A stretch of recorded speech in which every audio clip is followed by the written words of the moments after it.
You're listening to Smart to Death Radio. The wait for live pro wrestling is over, and the fight for our first responders has just begun. Saturday, July 11th, Synergy Pro Wrestling and Wrestling News World team up to bring you a massive benefit live pro wrestling event for the first responders, live on Fight TV. The greatest rivalry in independent wrestling continues as Alex Zane meets Blake Christian in a 30-minute Iron Man main event match. 2 qualifying matches for the prestigious Garden State Invitational Tournament will go down as former WWN champion J.D. Drake meets the unpredictable Tony Deppen, and the Ace of Space LSG collides with the clout cutter Jordan Oliver. Synergy champion Frightmare and the former Amasis Deshaun Pratt meet in a very unconventional fashion. It's a Frightmare on Pratt Street. Plus, Brandon Kirk, MV Young, Matt McIntosh, and the rest of your Synergy favorites. It all happens to benefit our first responders, live streaming on Fight TV July 11th at 7 p.m. Eastern.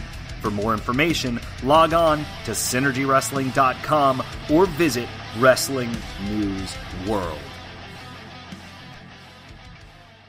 Hey everybody, it's the interview queen Alicia Toot here, and you are currently listening to and obviously enjoying Queen's Court.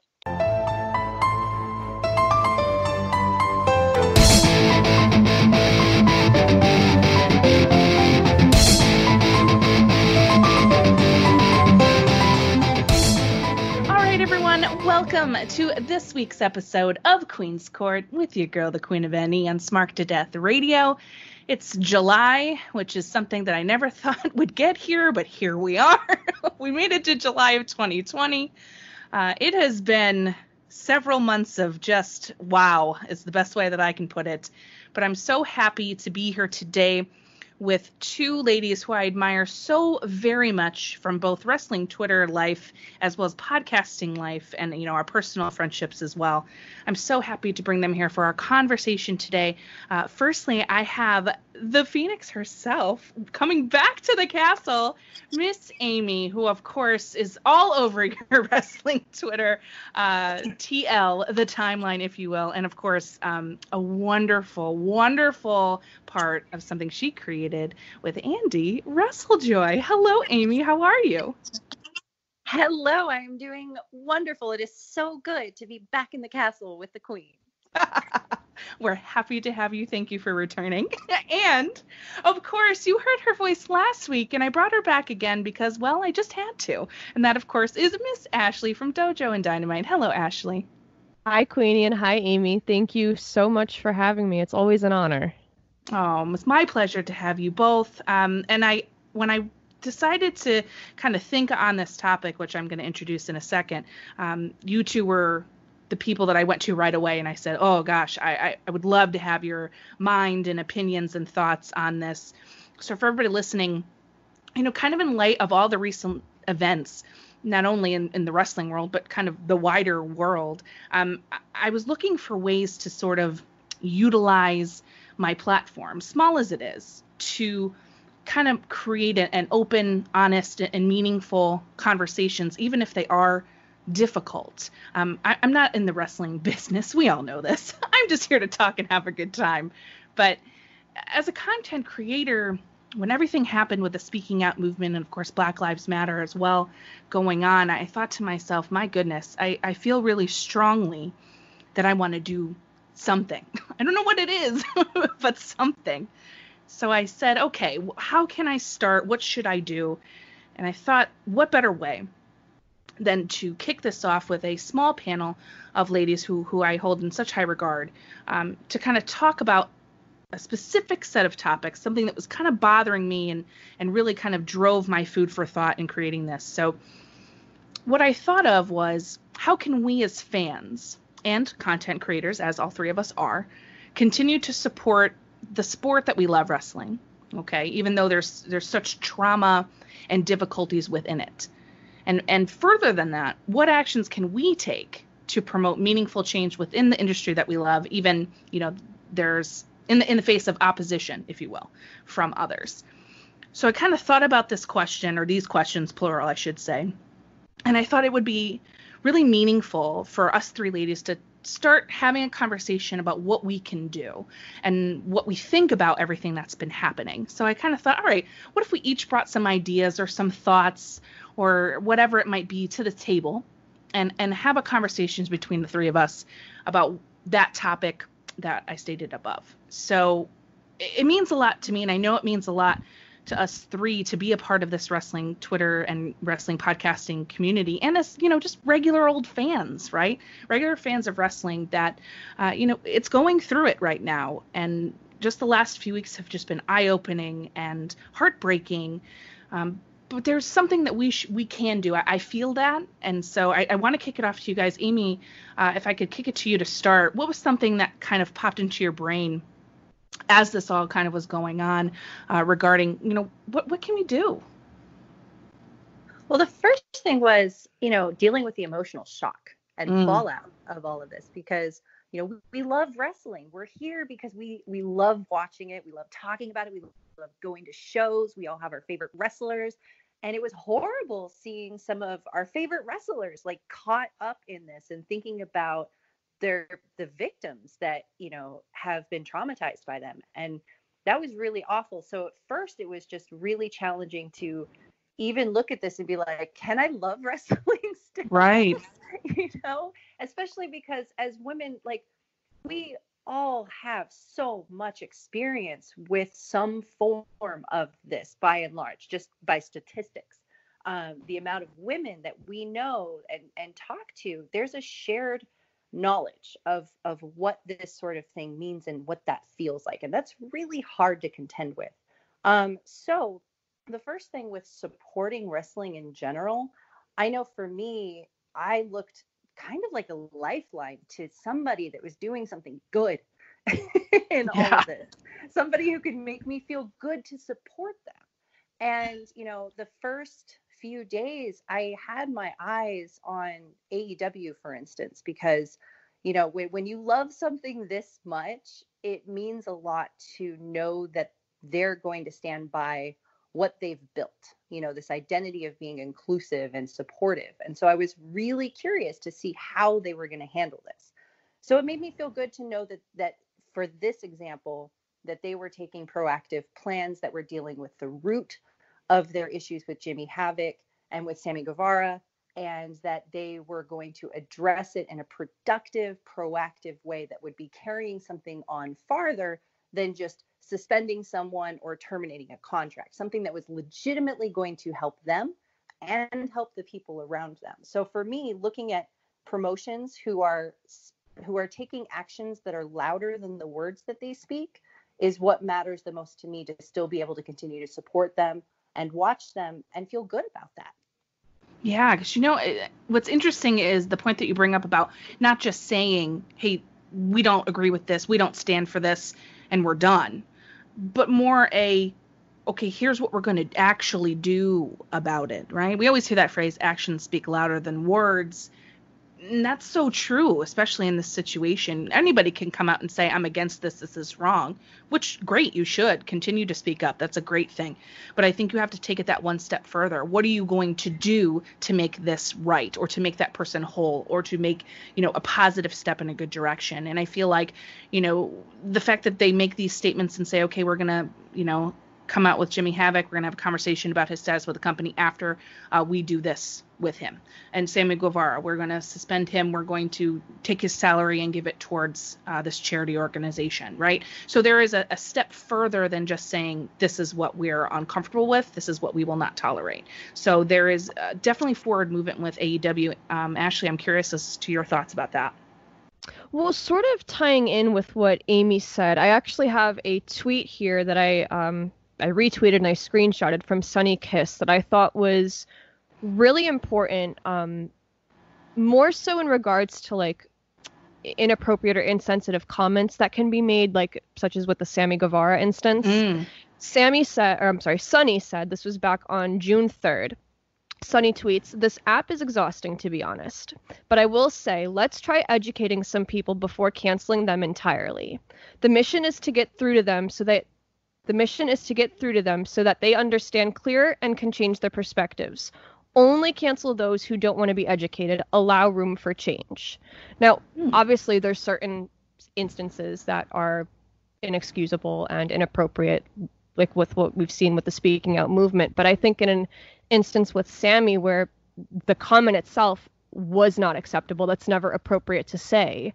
But let's, have these conversations as to why it's inappropriate and why your words or his words or her words can impact people in a way that you may not necessarily think. And from there, people make mistakes. We have to allow room for growth in certain instances. And I like what AEW is doing with not only addressing the problem, but also trying to help the individuals involved instead of just kind of cutting ties and letting them go on their own, if that makes sense. It does. It really does. And I think that it speaks volumes to the fact that we understand. And I feel like us as fans, not just of wrestling, but I feel like fans of celebrities and artists and musicians and everything are very quick to jump. There's that whole cancel culture, as the kids say. But it's very true, right? The power of the internet is when things come out, there tends to be this herd mentality of let's jump on this. And in some cases, that's completely justified because the behavior is inexcusable and that's the end, right? But to your point about what Sunny says here, I think it's super important to remember that we're people. We're all human, right? Everybody who's wrestling on that stage, whether it be AEW or GCW Backyard Wrestling, they're all people, right? We're all human, and everyone has faults. Everyone says things they don't mean. Everyone says things that are hurtful, hateful, and awful sometimes. But the point of what Sunny was getting at in that tweet, which is excellent, I'm glad you brought that up, is, okay, so now that we understand what was said, now let's educate that person of why that is wrong. And if they're willing to change and they're willing to demonstrate that change through continued actions to kind of combat what they did say, then that's the thing that we should be focusing on, as opposed to just writing them off completely. That ending statement, I think, is so powerful to let's give them an opportunity rather to change and move forward, as opposed to just saying no.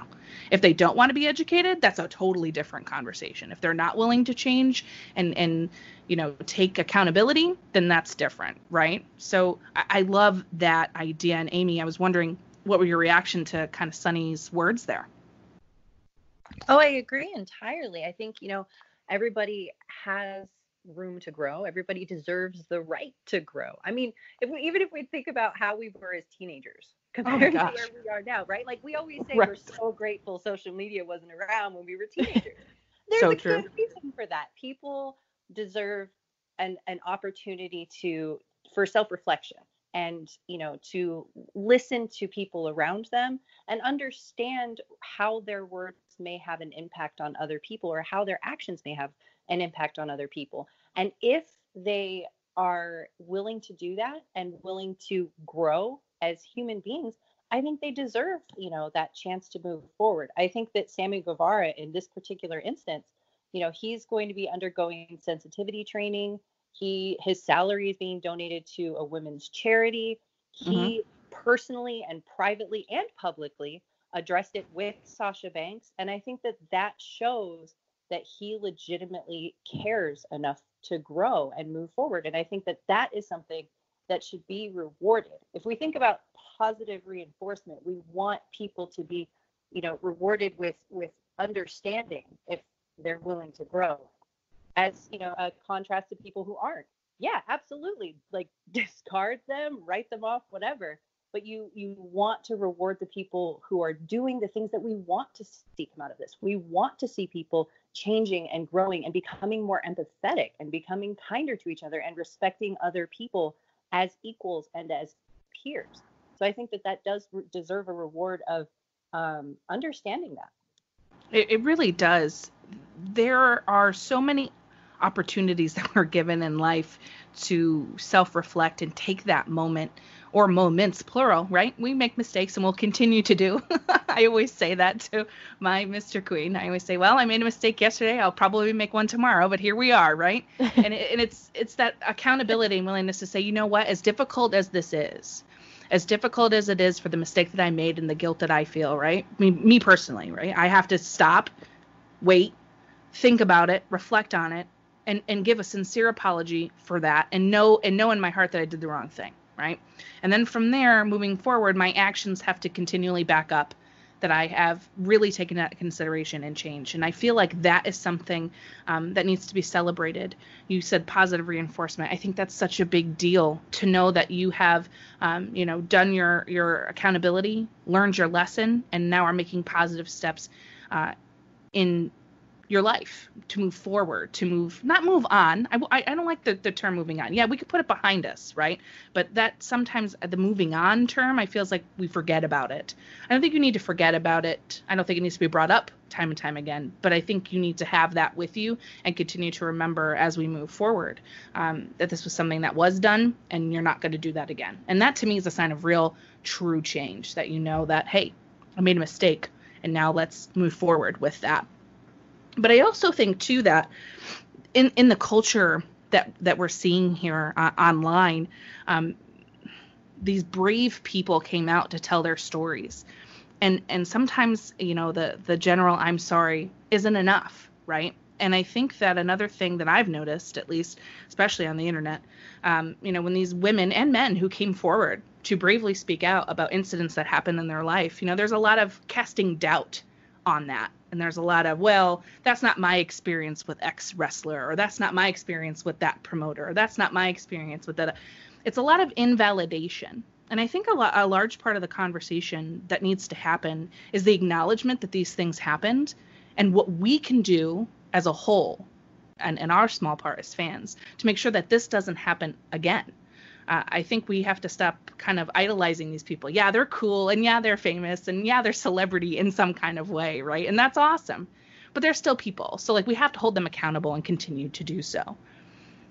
So, for content creation, I was thinking about this, and when I wanted to bring it to you guys, I feel like it's kind of part of our responsibility to continue to acknowledge and damn the people that did the wrong thing, right? To say, I condemn this, I do not think that this is correct, and continue to highlight that this was a wrongdoing, and continuing to focus on things that can be helpful. So that was kind of the first thing that came to my brain when I was thinking about what we can do content creator wise. It's like, well, we can just say, this is wrong. Because when a lot of people continue to speak out and speak up, I think that can be the real wave and avenue of change. And I was wondering actually what you think about that. I definitely agree. Like you said, no matter how big or small our platforms, when we have listeners, there's an opportunity for us to spread the word on our own, whether it's from personal experience or just kind of using it as a way to share someone else's voice. And I definitely think no matter how cool these people are on TV, no matter how great they are and whatnot, like you said, wrong is wrong. Two wrongs don't make a right. There's no way to kind of justify that. So I think just using our platforms in any way that we can to just kind of address the circumstance, even if it's just saying, something as I hear you, just right. Just acknowledging that it happened. Don't ignore what's going on. Just because you don't talk about it doesn't mean it's not there. So I think just starting to have these open conversations, even if it's something small, like you said, it's a way to kind of gain steam and hopefully make changes for the better. Yeah, and I think it's kind of creating that positive, open space to bring these type of difficult conversations to the forefront. It's kind of, I don't want to say normalizing bad things. It's not that. It's more normalizing that, yes, we can have a difficult conversation, and yes, we may disagree, but it's in the hopes of fostering positive change. Amy, what did you think about that? Well, I think that giving people who are making that positive change that platform, and whatever our platforms are, using that to signal boost people who are making a difference is really important, because I think that part of the backlash is that people get overwhelmed with a sense of frustration, like their heroes have fallen and the wrestling world is crashing down, and how do I love wrestling? Oh my God, I'm so angry. Here's the one person I can lash out at because it's the source of my problem. And of course, it's misdirected frustration, because the victim is not at fault for the person being a perpetrator. That's not their fault. But I think that when people are overwhelmed with their frustrations and they don't know how to handle those emotions, that becomes an easy target. So for me, my first thing is, okay, well, so for instance, with this week, or that week when all of this started happening, we had to go through all of our articles that we had just put out. So we just started WrestleJoy. And so we pulled 2 articles that featured people who had been caught up in the speaking out movement. And then we have this list that I had to go through and name check everybody in the article to make sure that we weren't giving a platform to somebody who didn't deserve it by their actions. Conversely, though, I'm looking at, what Thunder Rosa right now is doing. She's built Mission Pro Wrestling. They're going to have their first show on September 18th. And Mission Pro Wrestling is an all-women's wrestling organization that Thunder Rosa created directly as a response to the speaking out movement. So giving that a platform, I think, is a good idea. Looking at what Pete Dunne and Sierra Loxton are doing in the British wrestling scene. And, there's a lot of moving pieces to that. So there's not going to be necessarily a bullet point layout just yet. But following them, because they're all working together to cultivate a better environment in the British wrestling scene with regards to what happened from speaking out. So following that and talking about that, I think giving people hope that there's people out there who are doing something productive to help. Like Mr. Rogers always says, look for the helpers whenever there's a crisis. That's right. That's what I want to do. I want to look for the helpers, because yes, this sucks. And yes, it's horrible. And yes, it's traumatizing. But I need to know where we go from there. And so what I want to do is look at what are people doing to take us up from this, because this can't be the reality of what people normally exist in anymore. We know about it. It's too late. So we have to see what people are doing to take us out of that and to treat each other better and follow that and elevate that. Oh, you're so right. Go ahead. I'm sorry. No, I was just agreeing. Go ahead. I was going to say, to kind of spin off of that, I think this is what AEW heels could kind of provide for all of us. Like, Queenie, last time we talked, we discussed the heel section.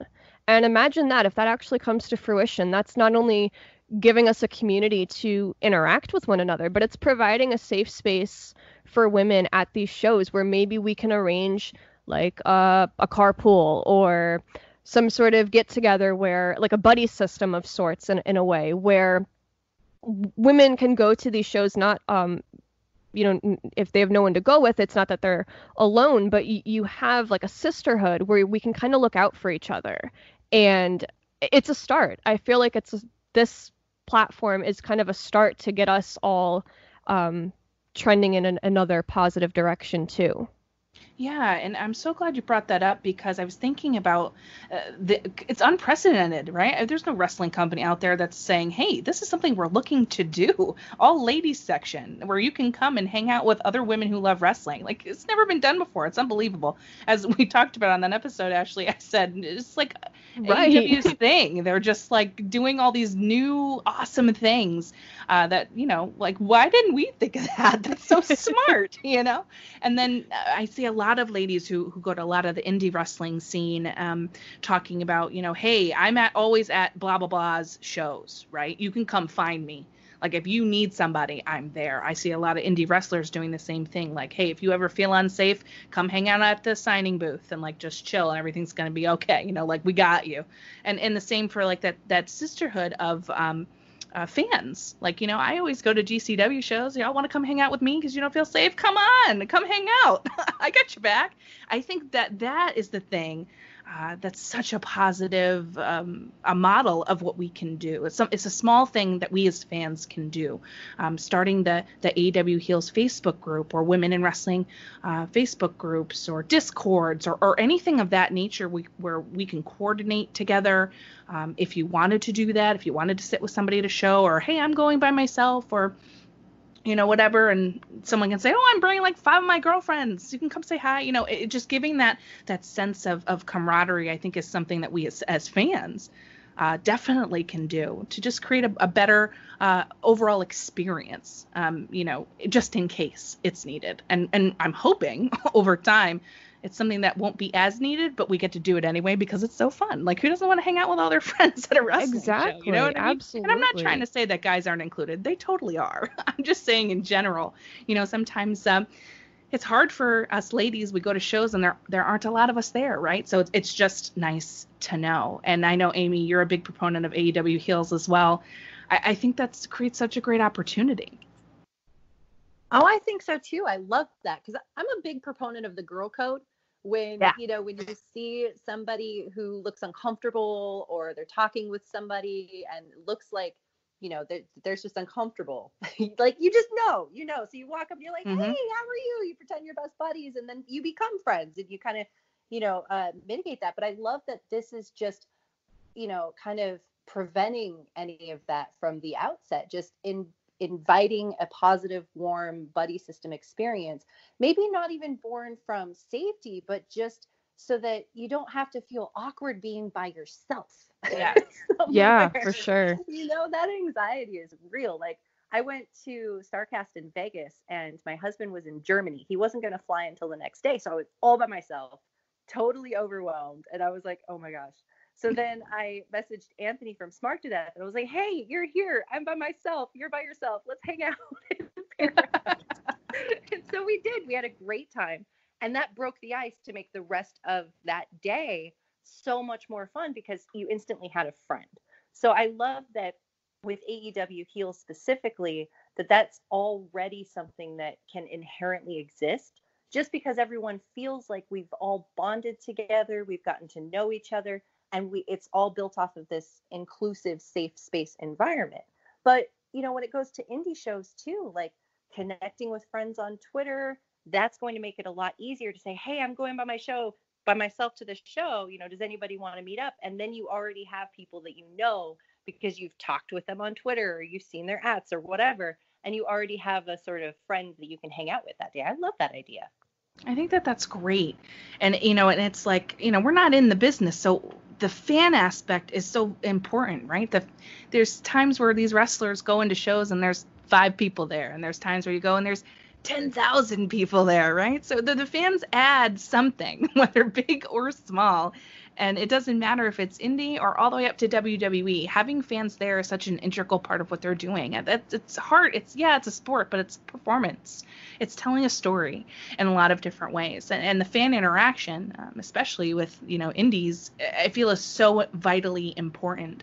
So our role is to make as safe for the people who are attending as best as we can, but also to respect the wrestlers that are there as well. There's a lot of conversation that's going on about, from wrestlers coming out and saying, can we talk about some of these fans, right? Because it's not just wrestlers that need to be kept in check. Right. It's fans too. Yeah. And that's another thing that I think is super, super important that we should talk about. It's like one of the other first things that came to my brain of thinking about this is, we need to respect them.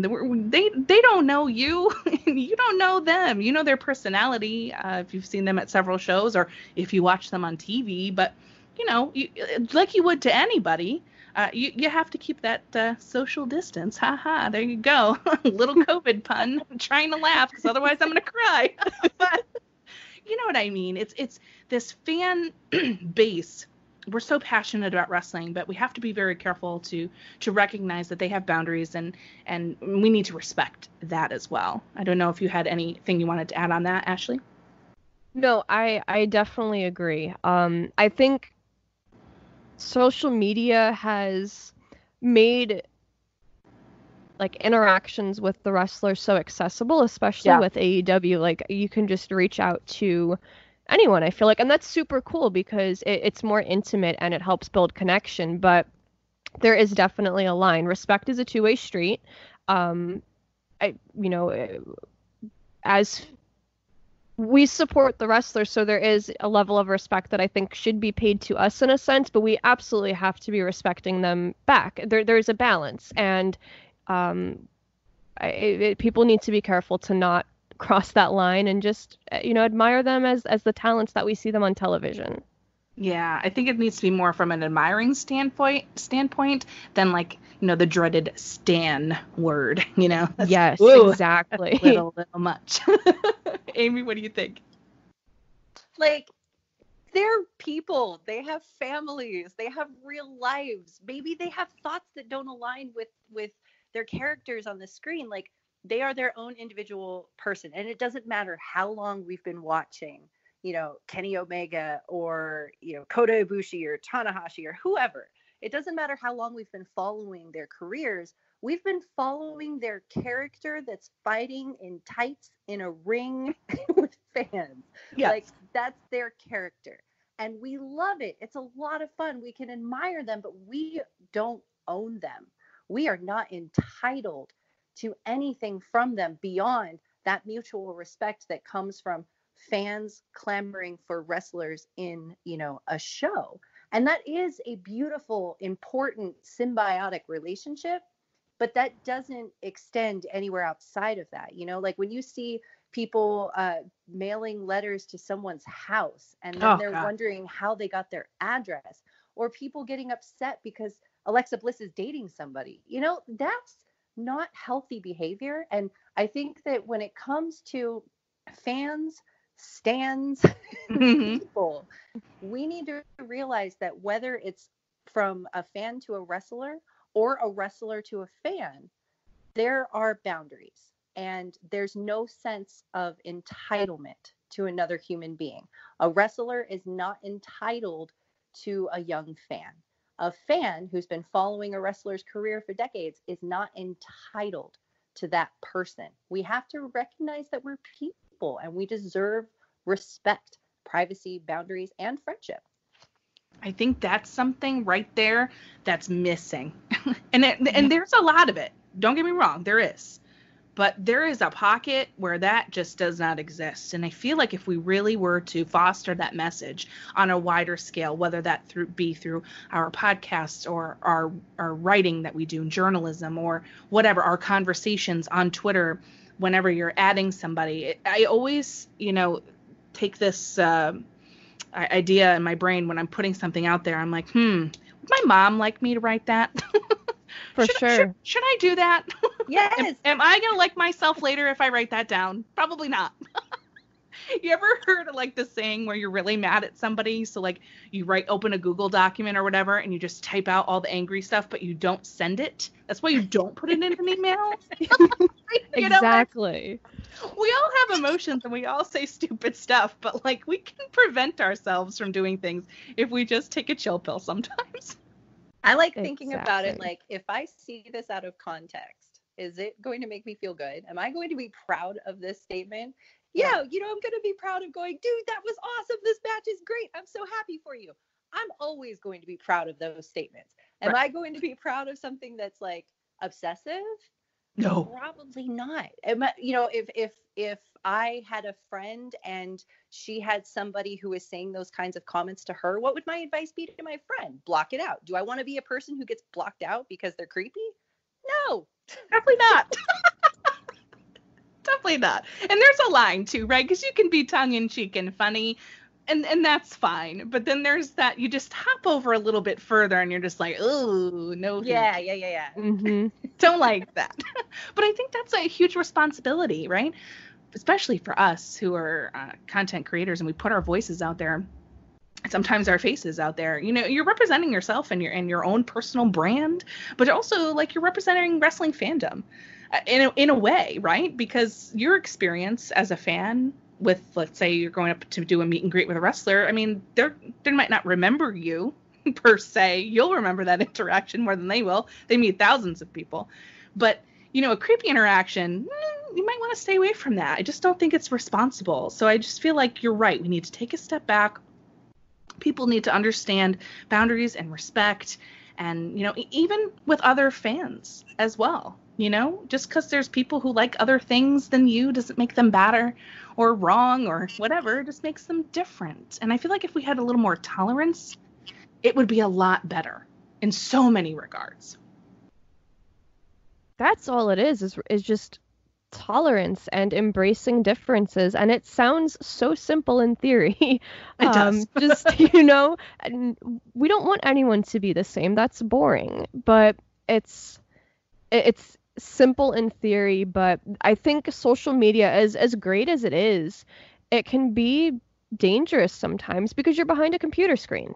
Yeah. And you can say and do whatever you want, because what's the backlash? Obviously there is, but you just have this sense of anonymity, I feel like, being behind the computer, and that's where things can get toxic.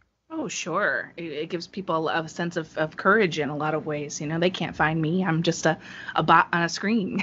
Right, exactly. But I feel like as a whole, us as content creators and fans, I think everyone who participates in wrestling, Twitter and podcasting or journalism or whatever, Discords, doesn't matter.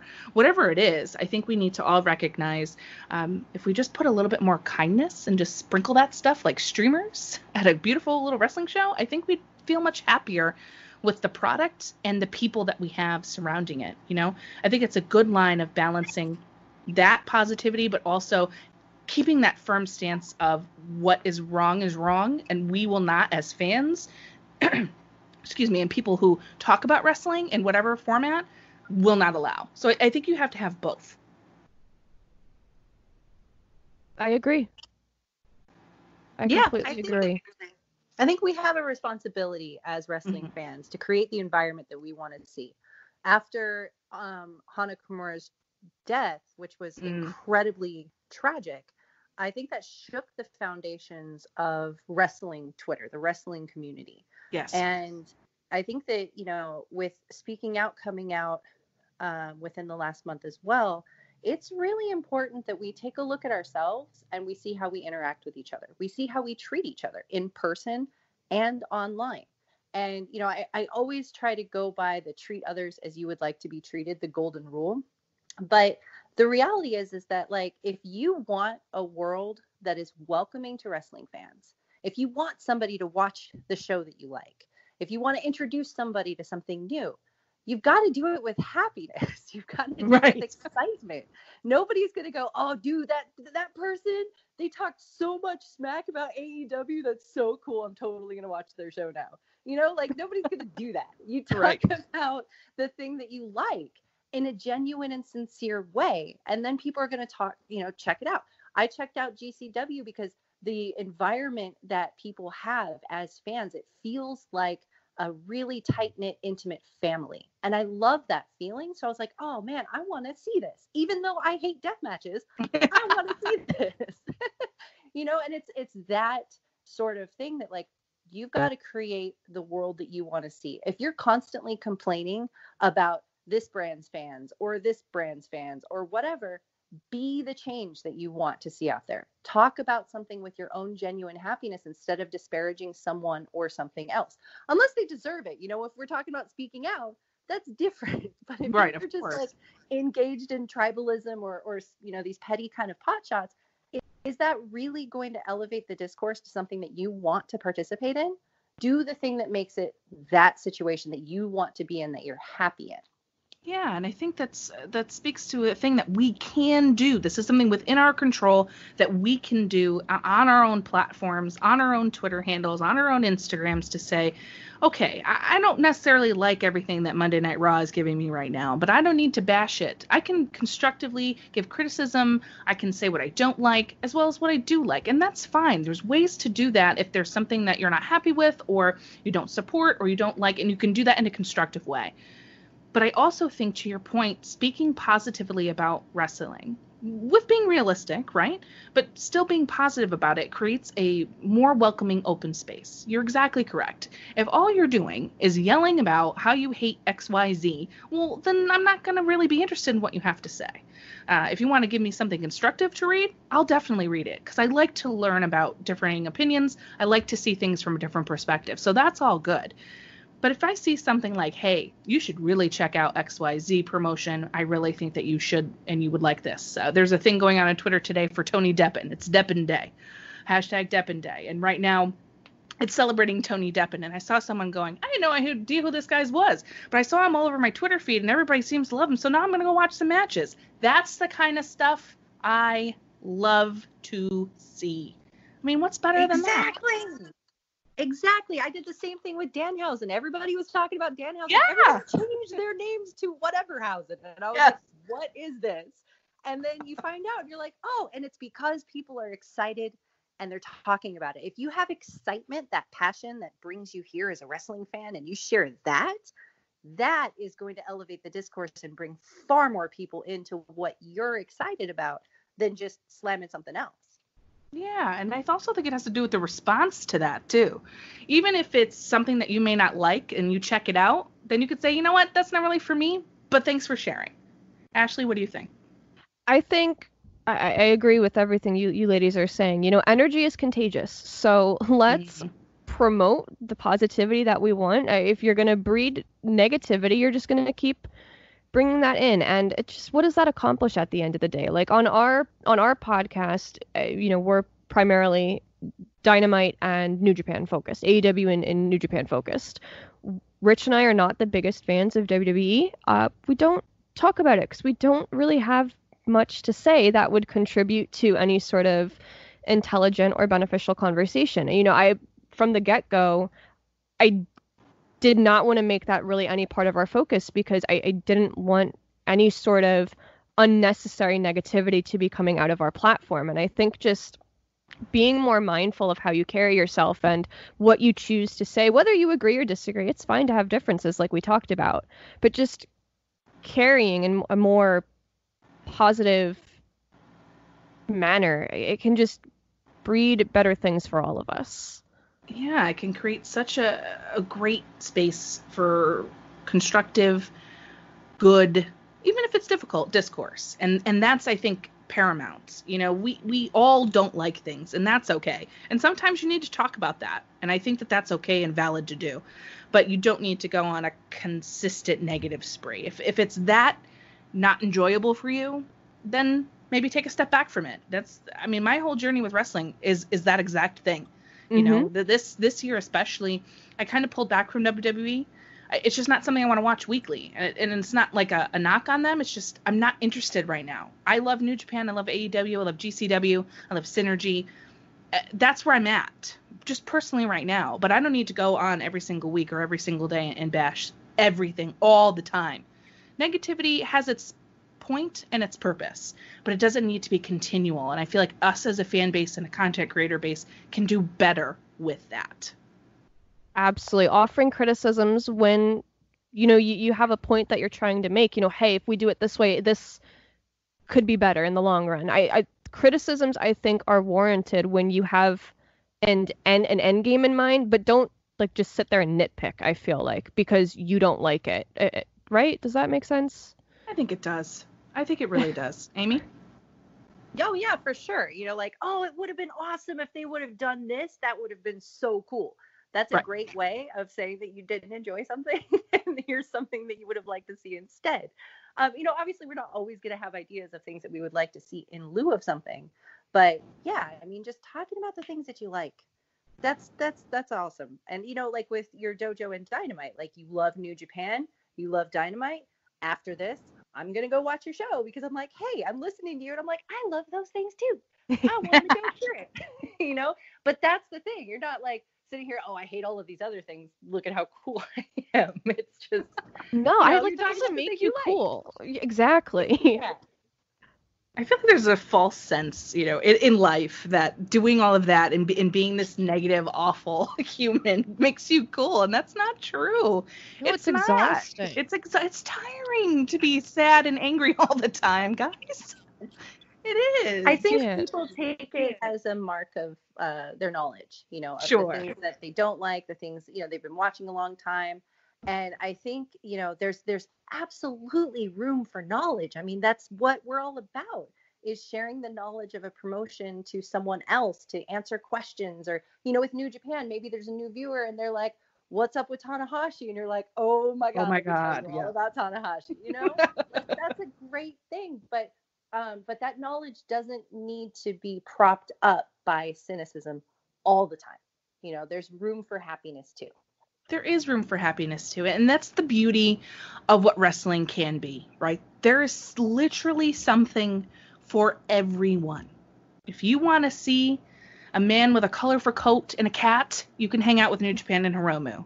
If you want someone who's big, beefy, gonna just knock you out, you could check out Brian Cage in AEW. If you want deathmatch glory and a different kind of boy, you can hang with Jimmy Lloyd. If you want some fabulous, strong, female-led wrestling, you can check out Thunder Rosa. There's literally anything that you want, you can find in wrestling. That's the beauty. I know we've all been on the Hamilton kick as it's come out on the 3rd, which is just gloriousness. And there's this one line in this song that I always say, and it's when Aaron Burr at the end says, I was too young and blind to see that the world was wide enough for both Hamilton and me, right? The world is wide enough for us as content creators and for us as fans. It's a big, wide space we have. And you can hang out in your corner and in your little bubble and have a great time and interact with other people's bubbles, and everything's cool.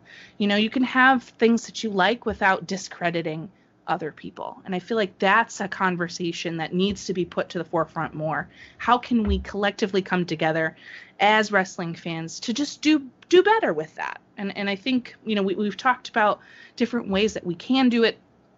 And I think it just needs to happen more and more, whether that be on Twitter, within Twitter threads, when we're adding people, when we're in DMs, when we're in group chats, or whatever it is. I think we can just do better. And to put the showcase and spotlight on those who are doing those things as well.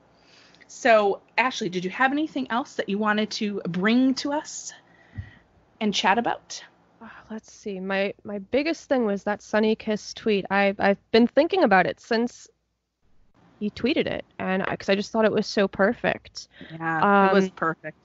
I think, really the biggest thing is communication and education. Just, we have to keep talking about the things even though they're uncomfortable, because if you sit in silence, you don't know that there's a problem.